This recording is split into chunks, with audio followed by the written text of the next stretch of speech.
Hi guys, you know what time it is. So, Hot English Topics with Miss Simon, and today we're continuing with story writing, but with characters. Let's talk about characters. Are you ready? What are characters? Well, characters are the people who take part in the action of the story. Miss, where's that word? Protagonist? Yep, protagonist. That's the main character. This is like the star of the show, the star of the entire story. This person is going to make or break your story. So that is your main character, protagonist. Antagonist. Oh. That's okay. Antagonist has to be like the opposite. This is the person who is in conflict. It could be a force or a person in conflict with the main character, with the protagonist, right? So they can be imaginary. Once they can think, feel, and touch, it's a character. So if it's a teddy bear, it's not a character. Do you have any other examples of characters that you can think about? So, Miss, you're trying to say I could create a monster in the story. What if it's a doll? It can't think. Nope. So the monster, which is like an imaginary character, once it could think, it could feel, and it could touch, it want to run you down, right? That can be a character. Oh, alright. Right, but if it can't think, if it can't feel and touch, like what you said again? Doll? Right, a doll. A doll can't do those things. It's not a character, right? So, Miss, how am I going to use this in my story? Well, you use characterization. Now, I know it sounded like a big word, but it's really easy. You're just describing your characters. So characterization is the description of the personalities of the characters in the story, like their personalities, their traits, and the way in which their personalities are revealed. Alright, so let's read a really short story here. Like really short, not the one that you have to do for CSEC, right? This is like a preschool story, but it does have characters in it. Alright, so don't laugh at my drawing. Jack was at his grandmother's house playing with his brother Sam. They were throwing the ball back and forth. Jack threw the ball really hard. Crash! It hit a lamp and broke it. Jack and Sam were scared they might get in trouble. Jack did not know what to do. Grandma came into the room. She looked upset. Sam was crying. Jack decided to tell the truth. He had broken the vase. His grandma was glad he told the truth, and together they cleaned up the mess. So right away, we know that Jack was a character because he was a person. Also, Sam, his brother. And they were at their grandmother's house, and I just want to point out that they were at their grandmother's house because yesterday we did setting, and setting was about time and place. So at his grandmother's house is the setting. But let's jump right back into characters. We also have the grandma. Grandma is also a character. So we have 3 characters in the story, right? Now, I want to tell you a little bit about flat and dynamic characters. Now, there are others, but these are the 2 main ones that you'll be using in your short story for CSEC.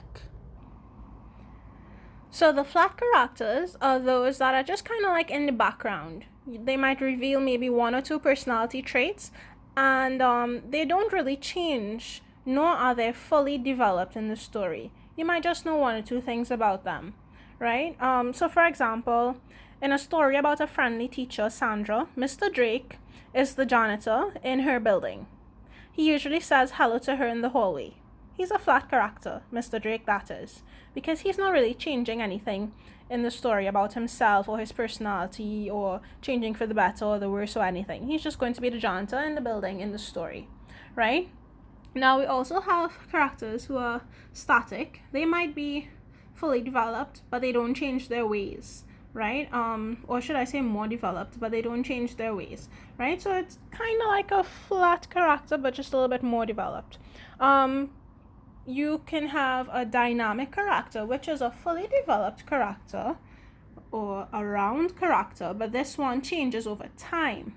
So their personality and traits are fully developed and they have like a drastic change over time. So they may go from good to bad, from being a mean person to a kind person. So in your story, let the main character be a dynamic character, right? That will make for a good story.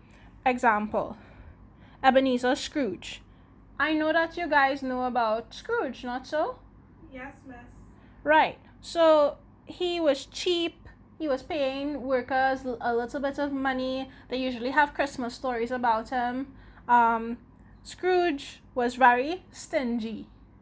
And after the ghost visited him and showed him various scenes from the past, the present, the future, you all know about the ghosts, past, present, future. Ring a bell? Yeah. Okay, good. After all of that, he decided to permanently change his ways. And he was more caring and he paid his workers and they more after that. Right? I think they even had like a little dinner where he supplied the food or something like that. Right? So that is a dynamic character who changes over time. You have stock and foil characters, but we won't discuss those. Like I said, focus on the flat or some supporting background characters in your story, and the dynamic, which is your main character who you will fully develop in your story. So, miss, how are you really creating this character? I know about dynamic and flat, but how are you really creating them? Good question. So, to make it really simple before I get into the details, help your reader picture the character. You're telling them about their looks, but don't use too many adjectives on looks, because you don't want to say they had long hair, blue eyes, they were tall. It kind of gets boring after a while. Instead, in order to make it more interesting, you can mention that Samantha's facial expression describe how her facial expression was when she was probably sitting in a corner. She looked how sad, she looked like she was in dismay, she had given up on life, her eyebrows were furrowed, she had like what? Did she have a smirk or a sinister smile, right? So you want to talk about the facial expression. You can talk about, you can talk about her clothing. So was her clothing tattered, or did she look like Kim Kardashian, her hair, was her hair thick and matted? That would kind of tell us that she was probably homeless or wasn't cared for, whoever the character is, right? Or was it long and luscious and she had well manicured fingers, all the time, fingernails, right? Okay, you want to talk about how they may react to someone. So think about going to KFC, right? We all know KFC now open back. You're talking to the salesperson. The way that they may respond to someone may say if they're a kind person, an aggressive person, someone who doesn't really care for the job. That tells us about their personality. So you're creating this character by telling us how they may react to a customer or somebody saying something or an act of kindness. How did they react to it? You understand? Yeah. So you can also talk about their past, their history, what happened to them to make them so aggressive. Yeah. Right? Maybe they had a hard life. Maybe they're a single mom, he or she is a single parent, right? You want to talk about their flaws as well, because your flaws, that's what makes you realistic or relatable. If you just have a character that is, perfect all the time, they won't be relatable, because it's like, what is this character going to experience to give them any kind of changes? If you're perfect already, then there's no need to change, right? So you want to make sure that your character is relatable by telling us about their flaws, their history. Also, what I want you to do is use dialogue. So in our long video on short story, we spoke about using dialogue. This is where the characters are going to be talking. Now, based on what somebody says, you can already pinpoint if they are going to be angry or if they've been hurt in the past based on something that they may say. So if they say, get away from here, I don't want nobody in my house, you already know that this person probably had bad experiences with family and friends, and probably just nobody came to their aid at some time. That's telling us about their history. And based on what they say, you will know, that that character is not exactly one that you want to mess with. Your character could say something like, we should help everyone. You never know what situation you can be in tomorrow. Help someone today. You will know that that person is what kind of person?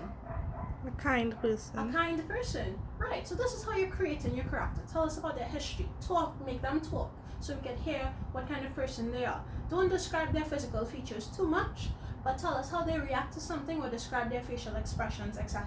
And that is how you can create your character. Now, do you want to read something for me from Harry Potter? Alright, no problem. Okay, Alright, read this from Harry Potter and the Sorcerer's Stone for me, and let's see how they describe these characters, how they created them.